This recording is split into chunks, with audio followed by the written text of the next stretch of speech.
আসসালামু আলাইকুম সবাইকে সরলরেখার সর্বশেষ পর্বে স্বাগত জানাচ্ছি। আমি মোহাম্মদ হাসিবুর রহমান অপু, ফিনিক্সের পক্ষ থেকে বিরতির পরে আবারও চলে আসলাম। এই পর্বে আমরা দেখব প্রতিবিম্ব কিভাবে নির্ণয় করতে হয়। এই পর্বে আমরা দেখব প্রতিবিম্ব কিভাবে নির্ণয় করতে হয়। প্রতিবিম্ব বিষয়টা কি এক্স্যাক্টলি, আসলে আমি দাঁড়াবো এখানে, কথার কথা হচ্ছে আমি দাঁড়ালাম, একটা আয়না থাকলো, আয়নার ভেতরে হচ্ছে আমাকে দেখা যাচ্ছে, রাইট? এটা হচ্ছে প্রতিবিম্ব। তো আমরা কয়েকটা ক্যাটাগরি করে করে একটু পড়ি।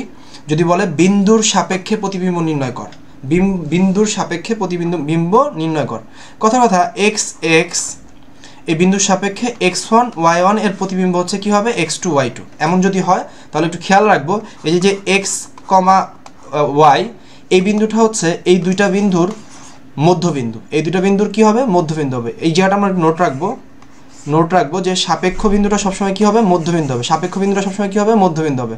অর্থাৎ এই কথার মুদ্রা কথা হচ্ছে x1 y1 তার জন্য যে প্রতিবিম্ব, আর এটাকে তুমি চিন্তা করবা হচ্ছে তোমার আয়নার মতো, সমতল আয়না, যার যতটুকু সামনে তুমি দাঁড়াবা ঠিক ততটুকু পেছনে তোমার প্রতিবিম্ব সৃষ্টি হবে।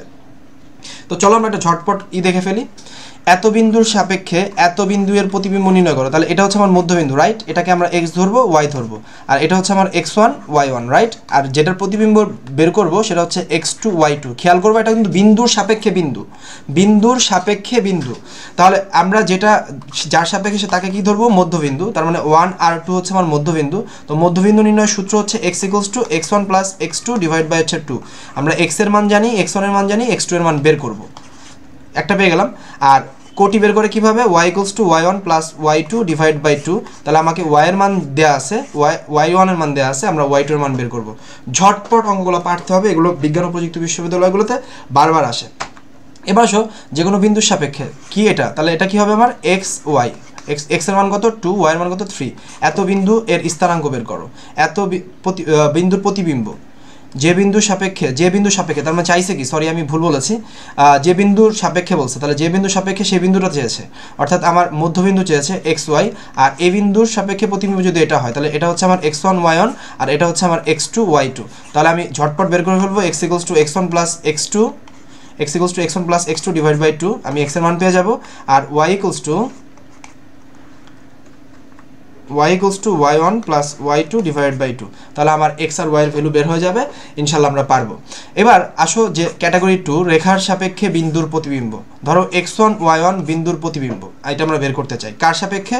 x অক্ষের সাপেক্ষে। তাহলে খেয়াল রাখবো, যদি x অক্ষের সাপেক্ষে বলে তাহলে x1 - y1 হবে। ওই প্রতিবিম্বর স্থানাঙ্ক কত হবে? x1 - y1। আর যদি y অক্ষের সাপেক্ষে বলে তাহলে -x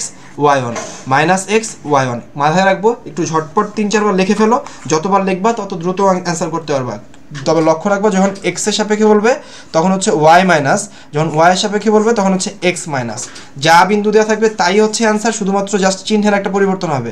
x অক্ষের সাপেক্ষে বললে মাইনাস হবে, y অক্ষের সাপেক্ষে বললে x মাইনাস হবে, x এর সাপেক্ষে বললে y মাইনাস হবে, y এর সাপেক্ষে বললে x মাইনাস হবে। রেখার সাপেক্ষে যদি প্রতিবিম্ব বের করতে বলে, ধরো a1x + b1y + c1 = যদি 0 হয়, এই রেখার প্রতিবিম্ব যদি বলে x এর সাপেক্ষে যখন বলবে কে জানি মাইনাস হয় y এর সাপেক্ষে যখন বলবে তখন কে মাইনাস ছিল? x minus.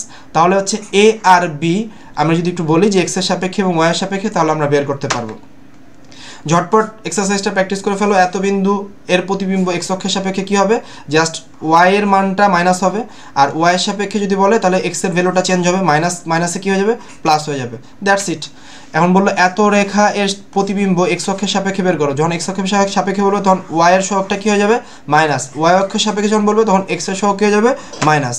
এখন রেখার সাপেক্ষে বিন্দুর অবস্থান যদি বলে, রেখার সাপেক্ষে বিন্দুর অবস্থান, ধরো এত বিন্দুদ্বয় এত সরলরেখার একই পাশে না বিপরীত পাশে অবস্থিত, তা যদি নির্ণয় করতে বলে, সেজন্য তুমি এই বিন্দু দিয়ে একবার এই সরলরেখাকে সিদ্ধ করবা এবং এই বিন্দু দিয়ে এই সরলরেখাকে সিদ্ধ করবা। যদি দেখো যে একই রূপ মান আসছে, তাহলে বিন্দু দুটো হচ্ছে একই পাশে, আর যদি বিপরীত মান না আসে তাহলে হচ্ছে বিপরীত পাশে। কথার কথা দুইটাই প্লাস আসলো, তার মানে তারা একই পাশে, মানে এটার জন্য যে মান আসছে সেটাও প্লাস, প্রথম বিন্দুর জন্য যে মান আসছে সেটাও প্লাস, দ্বিতীয় বিন্দুর জন্য যে মান আসছে সেটাও প্লাস, তাহলে বলবো একই পাশে। এখন তুমি বলতে পারো যে স্যার তাহলে কি যদি দুইটা মাইনাস আসে? তাহলে হ্যাঁ, দুইটা মাইনাস আসলেও একই পাশে, কিন্তু ধরো আসলো একটা প্লাস আর একটা মাইনাস, বা একটা মাইনাস আর একটা প্লাস, তাহলে সেক্ষেত্রে হবে হচ্ছে বিপরীত পাশে। এটা একটু খেয়াল রাখবো, আমরা এটা প্র্যাকটিস করে ফেলবো। এবার আসি যে যদি তিনটা সরলরেখা সমবিন্দু বলে তাহলে সমবিন্দু হওয়ার শর্ত হচ্ছে এদের দ্বারা গঠিত, এদের সহগ দ্বারা গঠিত, সহগ এবং ধ্রুবক দ্বারা গঠিত নির্ণায়কের মান শূন্য হবে।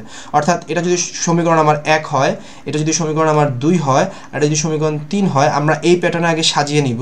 দেন হচ্ছে আমরা লিখব A1 A2 A3 B1 B2 B3 C1 C2 C3, এদের দ্বারা গঠিত নির্ণায়কের মান কি হবে? শূন্য হবে। তাহলে আমরা বলবো যে সমবিন্দু। তাহলে উল্টো কথায় আসো, যে সমবিন্দু প্রমাণ করতে বললে এই প্রসেসে আসবা। যদি বলে যে কারো দ্বারা গঠিত তিনটা সরলরেখার সহগ ধ্রুবক নিয়ে গঠিত নির্ণায়কের মান যদি শূন্য হয়, তাহলে আমরা কি সিদ্ধান্ত দিব? যে তারা সমবিন্দু হবে, সমবিন্দু হবে। তাহলে দেখো, এটা সমীকরণ 1 ধরলাম, সমীকরণ 2 ধরলাম, সমীকরণ 3 ধরলাম, এখানে সি এর মান নাই, তাহলে 0 ধরবো। তাহলে এই প্যাটার্নে আমরা সাজাবো, সাজানোর পরে নির্ণয় করলে আমরা এর মান পেয়ে যাবো। বলতেছে এর মান কত হইলে এরা সমবিন্দু হবে। যেহেতু বলছে সমবিন্দু, তার মানে এদের সহগ এবং ধ্রুবক দ্বারা গঠিত নির্ণায়কের মান, অর্থাৎ A1 A2 A3 B1 B2 B3 C1 C2 C3 এর দ্বারা গঠিত নির্ণায়কের মান শূন্য হবে। আমরা এখান থেকে এর মান বের করে ফেলবো। তোমাকে QPP 1 2 3 question post-mortem and practice 23 পর্বে তোমাকে এটা করে একটু হোয়াটসঅ্যাপে জমা দিবা 01572071272। সরলরেখার মেন সাজেশন পেতে আমাদের প্রিমিয়াম ব্যাচগুলো দেখতে হবে। আমরা যে প্রিমিয়াম ব্যাচগুলো লঞ্চ করেছি সেই ব্যাচগুলোতে আমরা হচ্ছে বিগত বছরের প্রশ্ন এই সবগুলো সলভ করে দিব, এবং হচ্ছে কী কী প্রশ্ন আসার সম্ভাবনা এই বছর রয়েছে সেই কোশ্চেনগুলো সলভ করে দেবো ইনশাল্লাহ। সো দ্যাটস ওয়াই সেই পর্যন্ত ফিনিক্সের সাথেই থাকতে হবে, এবং আমাদের জন্য অনেক অনেক দোয়া করতে হবে। আমাদের ফ্রি ক্লাসগুলো সবার মাঝে ছড়িয়ে দিতে হবে যেন সবাই উপকৃত হয়। এটা মাথায় রেখে হচ্ছে আমাদের চলতে হবে। আমরা চাই সারা বাংলাদেশে হচ্ছে এই করোনাকালীন পরিস্থিতিতে বা এই মহামারীতে হচ্ছে সবাই ভালোভাবে পড়াশোনা করুক, এবং তোমরা নিরাপদ দূরত্ব থেকে স্বাস্থ্যবিধি মেনে হচ্ছে চলাফেরা করবে, এবং নিজেদের প্রস্তুতি অবশ্যই শানিত করবে। ধন্যবাদ সবাইকে, ভালো থাকবে, সুস্থ থাকবে, আমাদের জন্য অনেক অনেক দোয়া করবে। আবার দেখা হচ্ছে কোনো পর্বে।